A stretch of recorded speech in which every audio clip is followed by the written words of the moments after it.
Hello, আসসালামু আলাইকুম। আমি শাওন জার্মান থেকে আপনাদের ওয়েলকাম করছি আমার ইউটিউব চ্যানেল শামসুদ্দিন মিজিতে। আজকে আমরা ডিসকাস করব আপনার জার্মানিতে আসার পর ব্লক এখন আনব্লক করার জন্য কোন বিষয়গুলো গুরুত্ব সহকারে দেখা উচিত এবং তাড়াতাড়ি অ্যাজ সুন অ্যাজ পসিবল করা উচিত। প্রথম কাজ থাকবে আপনার সিম কেনা। যে কোনো একটা সিম আপনার পছন্দ মতো কিনে নিতে পারেন, যেমন আলদি, টক, O2, ভোডাফোন, লেবেরা, বিভিন্ন ধরনের সিম আছে। আপনার যেটা ভালো মনে হয় সেটা আপনি নেবেন। দেন আপনার কাজ থাকবে হলো সিটি রেজিস্ট্রেশন করা হয়ে গেলে আপনার ব্যাংকে গিয়ে একটা অ্যাকাউন্ট করবেন।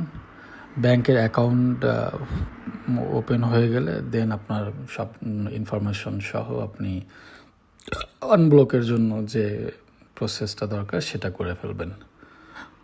তাহলে আর আনব্লক করতে কোনো প্রবলেম হবে না। কিন্তু আপনার এই 3টা কাজ অবশ্যই করতে হবে। একটা হলো সিম কেনা, একটা হলো সিটি রেজিস্ট্রেশন করা, আর 3 নাম্বার হলো ব্যাঙ্ক অ্যাকাউন্ট খোলা। আদারওয়াইজ আপনি আনব্লক করতে পারবেন না, অনেক সময় লাগবে। আর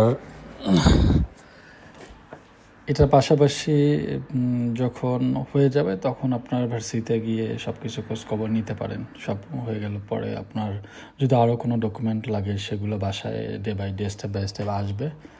আর তারপর পরের স্টেপ হলো আপনার যদি পড়ালেখার ওই সময় কোনো এক্সাম বা কোনো কিছু থাকে সেটাতে ফোকাস দেয়া। দেন আপনি যদি না থাকে তাহলে পার্ট টাইম জবের জন্য যে ডকুমেন্টগুলো চাবে, আপনি যে ধরনের জব করতেছেন তারা যে রিকোয়ারমেন্টগুলো জবের জন্য দিয়ে থাকে সেইগুলো আপনি ডকুমেন্টগুলো তো হাতে আসলে আপনি নিয়ে গিয়ে দেখা করে পরে দিয়ে দিবেন। হয়তো ওনারা স্ক্যান করে রেখে দেবে বা আপনাকে মেইলেও স্ক্যান কপি বা মোবাইলে স্ক্রিনশট বা স্ন্যাপশট যেটা বলেন এটা করে আপনি মেইলেও পাঠিয়ে দিতে পারেন।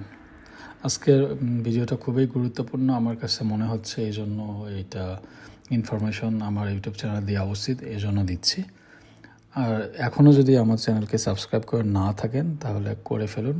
বিভিন্ন ধরনের ইনফরমেশন এবং আপডেট পেতে আমার কমেন্ট সেকশনে কমেন্টস করুন এবং সাবস্ক্রাইব আপনি করুন এবং আপনার বন্ধু বা পারিবারিক যারা পরিচিত আত্মীয় স্বজন আছে তাদেরকে আপনি শেয়ার করে দেন। বেশি বেশি লাইকস, কমেন্ট শেয়ার করুন এবং আমার পাশে থাকুন। ইনশাল্লাহ আপনারা অনেক ভালো ইনফরমেশন পাবেন। যে কোনো কিছু ইনফরমেশন জানতে আমার কমেন্ট সেকশনে কমেন্টস করুন। আল্লাহ হাফেজ।